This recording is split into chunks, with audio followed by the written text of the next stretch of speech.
পছন্দ করি। হুম।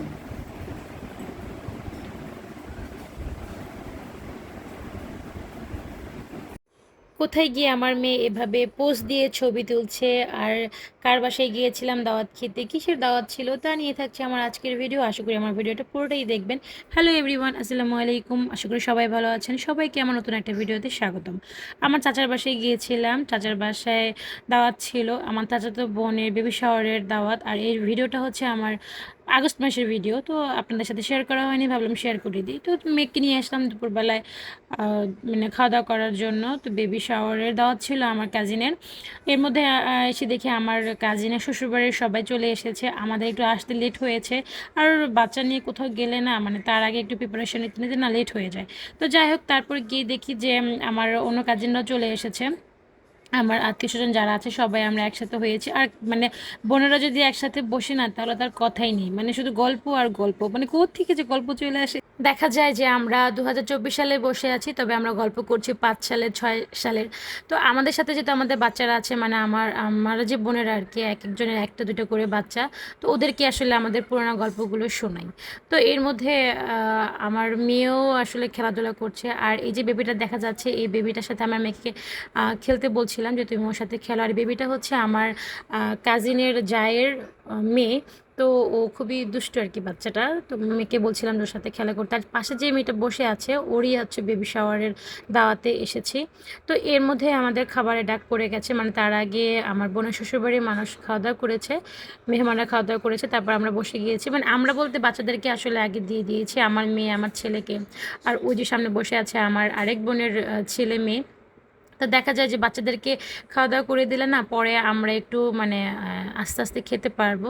তাই বাচ্চাদেরকে আসলে খাওয়ানো। তো আমার ছেলেও খেতে বসেছে, এখানে আমি দাঁড়িয়েছিলাম, দুজনকেই খাওয়াচ্ছিলাম। তো এর মধ্যে আসলে আমার বোনরা পাশে বসে আছে, অপেক্ষা করছে যে কখন ওদের খাওয়া শেষ হলে আমরা একটু বসবো। তো ছেলের খাওয়া শেষ, মেয়ে খাচ্ছে অল্প অল্প করে, যেহেতু ও ছোটো তাড়াতাড়ি খেতে পারবো না। তো আমরা বোনেরা সবাই বসলাম। তো খাবারে কী কী ছিল সেটা কিন্তু কিছুক্ষণ পরে আমি দেখিয়ে দিব। তো এর মধ্যে আমি প্লেট নিয়ে বসলাম, আর আমার মেয়েও খাচ্ছে, আর আমরা কথা বলছিলাম। মানে এখানেও আসলে আমাদের গল্প, মানে বোনেরা একসাথে হলে গল্প তো হবেই। তো এর মধ্যে খাবার হচ্ছে, মানে খাবারের মেনু ছিল টাকি মাছের ভর্তা, বেগুন ভাজা, গরুর মাংস, তারপরে পোলাও, কাবাব ছিল, চিংড়ি মাছ ভুনা ছিল, সালাদ ছিল। আর খাবারগুলো কিন্তু খুবই মজা হয়েছে। আর এগুলো সব রান্না করেছে আমার জেঠি, একা একাই সব করেছে। জেঠির হাতে রান্না কিন্তু খুবই মজা হয়। তো যাই হোক, আমরা এখন এই যে রোস্টও কিন্তু ছিল, সেটা কিন্তু ভুলে গেছি বলতে। তো যাই হোক, আমরা খাবার টাবার খেয়ে এখন আমরা তৈরি হচ্ছিলাম, মানে ফটোশ্যুট করব। তো আমরা আসলে ঘরোয়াভাবেই মানে বেবি শাওয়ারটা করেছি। তেমন একটা কিছু আয়োজন আসলে করা হয়নি। জাস্ট মেহমানরা ছিল, মানে আমার বোনের শ্বশুরবাড়ির মানুষ ছিল, আর আমরা ছিলাম, আর দুপুরে খাওয়া দাওয়া ছিল। তো এখন যেহেতু ফটোশ্যুট, মানে বেবি শাওয়ারে একটা স্মৃতি তো ধরে রাখতেই হবে, তাই সবাই ফটোশ্যুটের জন্য প্রস্তুতি নিচ্ছিলাম। তো আমি আমার মেয়েকেও দেখছিলাম, কখন তার আসলে মর্জি উঠে যায়, বাসায় চলে যাবে, তখন তার ছবি তোলা হবে না। তো সবাইকে বলছিলাম যে চলো চলো আমরা তাড়াহুড়ো করে কয়েকটা ছবি তুলে নিই। তো কয়েকটা ছবি আমি ভিডিও শেষে শেয়ার করে দিব, মানে দেখে নিয়েন। তো এরপর আসলে ছবি তোলার জন্য সবাই এক এক করে দাঁড়াচ্ছি, সবাই এক একটা করে ছবি তুলছি।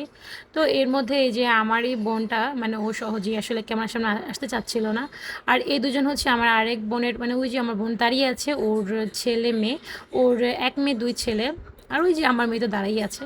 আর এই যে বললাম, আমার বোনটা সহজে ক্যামেরার সামনে আসতে চায় না, ও আসলে একটু ক্যামেরা শাই, মানে সহজে ক্যামেরার সামনেও আসতে চায় না। তো যাই হোক, তো এর মধ্যে আমার ওই চাচার বাসা থেকে এসে আমরা আরেক জায়গায় যাব, মানে আমার আরেক বোনের মেয়ের জামাই অসুস্থ, তাকে আমরা দেখতে যাব। তো যেহেতু একসাথে হয়েছি, আর তারা তো আমাদের এখানেই থাকে, মানে আমার বোনের বাসায় আমার বোনের মেয়ের জামাই আছে, যেহেতু অসুস্থ, তাই আসলে একসাথে যেহেতু হয়েছে, তাই আসলে দেখতে যাওয়া। তো আসলে এইরকমই হয় যখন আমরা কাজিনরা একসাথে হই না, তো তখন দেখা যায় কোনো প্রোগ্রাম থাকে, চলো এখানে যাও, ওর বাসায় যাই, তার বাসায় যাই, দেখা করে আসি, এরকমটাই হয়। আর আমি যেহেতু ন্যাচারাল ভিডিও করি, মানে আমি যা যা করছি তাই শেয়ার করি, তো ভাবলাম এটাও আসলে শেয়ার করে দিই। এরপরে এই যে কয়েকটা ছবি বলেছিলাম শেয়ার করব, তো শেয়ার করে দিলাম। তো আমার ভিডিও এই পর্যন্ত কেমন হচ্ছে অবশ্যই কিন্তু জানাবেন। আজ এই পর্যন্ত, আল্লাহ হাফিজ। এরপরে এই যে কয়েকটা ছবি বলেছিলাম শেয়ার করব, তো শেয়ার করে দিলাম। তো আমার ভিডিও এই পর্যন্ত কেমন হচ্ছে অবশ্যই কিন্তু জানাবেন। আজ এই পর্যন্ত, আল্লাহ হাফিজ।